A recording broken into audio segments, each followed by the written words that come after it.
Krishna devotion channel के सभी भक्तों को अक्षय तृतीया की हार्दिक बधाई। आइए आज का video Akshaya Tritiya special video. आज के वीडियो में शुरू से लेकर अंत तक आप संपूर्ण जानकारी अक्षय तृतीया के बारे में प्राप्त करेंगे, तो वीडियो को स्टार्ट से एंड तक ज़रूर देखें।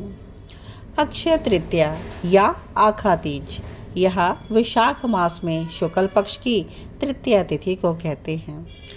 यह इतना शुभ दिन है कि इस दिन जो भी शुभ कार्य किए जाते हैं उनका अक्षय फल मिलता है। इसी कारण से इसे अक्षय तृतीया कहा जाता है। अक्षय तृतीया का दिन सर्वसिद्ध मुहूर्त के रूप में विशेष महत्व है। इस दिन बिना कोई पंचांग देखे आप कोई भी शुभ मांगलिक कार्य जैसे कि विवाह, गृह प्रवेश, वस्त्र आभूषण खरीदना, घर खरीदना, भूखंड, वाहन आदि की खरीदारी सभी बिना पंचांग देखे कर सकते हैं। नवीन वस्त्र आभूषण आदि धारण करने, नई संस्था समाज की स्थापना करने या उद्घाटन कार्य करने का यह श्रेष्ठ दिन माना जाता है। और इस दिन किया गया किसी भी प्रकार का दान अक्षय फल प्रदान करता है। अक्षय तृतीया के दिन गंगा स्नान करने से, भगवत पूजन से समस्त पाप नष्ट हो जाते हैं और इस दिन किया गया जप, तप, हवन, स्वाध्याय और दान भी अक्षय हो जाता है। आइए आगे जानते हैं क्यों शुभ है अक्षय तृतीया का यह दिन। इस दिन क्या क्या महत्वपूर्ण हुआ था। तो भविष्य पुराण के अनुसार सतयुग और त्रेता युग का प्रारंभ इसी तिथि से हुआ था। भगवान विष्णु ने नर नारायण रूप में अवतार लिया था। हयग्रीव और परशुराम जी के अवतारण की यही तिथि है। ब्रह्मा जी के पुत्र अक्षय कुमार का आविर्भाव भी इसी दिन हुआ था। इसी दिन बद्रीनाथ जी की प्रतिमा स्थापित करके पूजा की जाती है। श्री लक्ष्मी नारायण के दर्शन किए जाते हैं। प्रसिद्ध तीर्थ स्थल बद्री नारायण जी के कपाट इसी तिथि से पुनः खुलते हैं। वृंदावन में स्थित श्री बांके बिहारी जी के मंदिर में इसी दिन श्री विग्रह के श्री चरणों के दर्शन होते हैं। अन्यथा पूरे वर्ष यह वस्त्रों से ही ढके रहते हैं। अक्षय तृतीया के दिन महाभारत का युद्ध समापन हुआ था। अक्षय तृतीया के दिन ही वेद व्यास जी और भगवान गणेश द्वारा महाभारत ग्रंथ को लिखने की शुरुआत हुई थी। अक्षय तृतीया के दिन ही उड़ीसा के प्रसिद्ध पुरी रथ यात्रा के लिए रथों का निर्माण का कार्य शुरू हो जाता है। अक्षय तृतीया के दिन ही द्रौपदी जी को अक्षय पात्र प्राप्त हुआ था। तो यह थी अक्षय तृतीया शुभ तिथि क्यों है, यह जानकारी आपने जानी।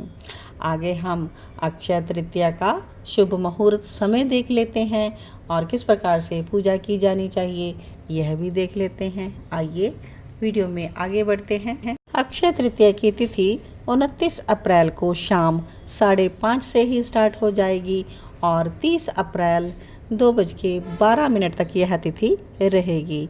तो अक्षय तृतीया के दिन आप सोना खरीदने के लिए इसी शुभ समय का प्रयोग कर सकते हैं। अक्षय तृतीया की पूजा विधि। घर में आप जहाँ भी पूजा करते हैं वहाँ उस स्थान को गंगा जल से शुद्ध कर लें। वहाँ एक चौकी रखें, उस पर लाल कपड़ा बिछा लें। चौकी पर माता लक्ष्मी जी की, श्री हरि विष्णु जी की, गणेश जी की, कुबेर देवता जिसकी भी आप पूजा करना चाहें आप कर सकते हैं। साथ में घर में रखा हुआ सोना, चांदी और जौ इत्यादि भी रख लें और सबसे पहले गणेश जी की वंदना करें। उन पर अक्षत, सिंदूर, सुपारी, नारियल, धूप, दीप, चंदन, दुर्वा, पान, फूल, फल, मोदक आदि चढ़ाएं। फिर माता लक्ष्मी की विधि विधान से पूजा करें। माता लक्ष्मी को कुमकुम, अक्षत, कमलगट्ट माला, हल्दी, धूप, दीप, कमल का फूल, लाल गुलाब के फूल अर्पित करें। उन्हें मखाने की खीर बनाकर भोग लगाएं। फिर विधि विधान से कुबेर जी की पूजा करें। उन्हें भी अक्षत, कमलगट्टा, इत्र, लौंग, चंदन, दुर्वा, इलायची, नैवेद्य, फल, सुपारी, धनिया, फूल आदि अर्पित करें।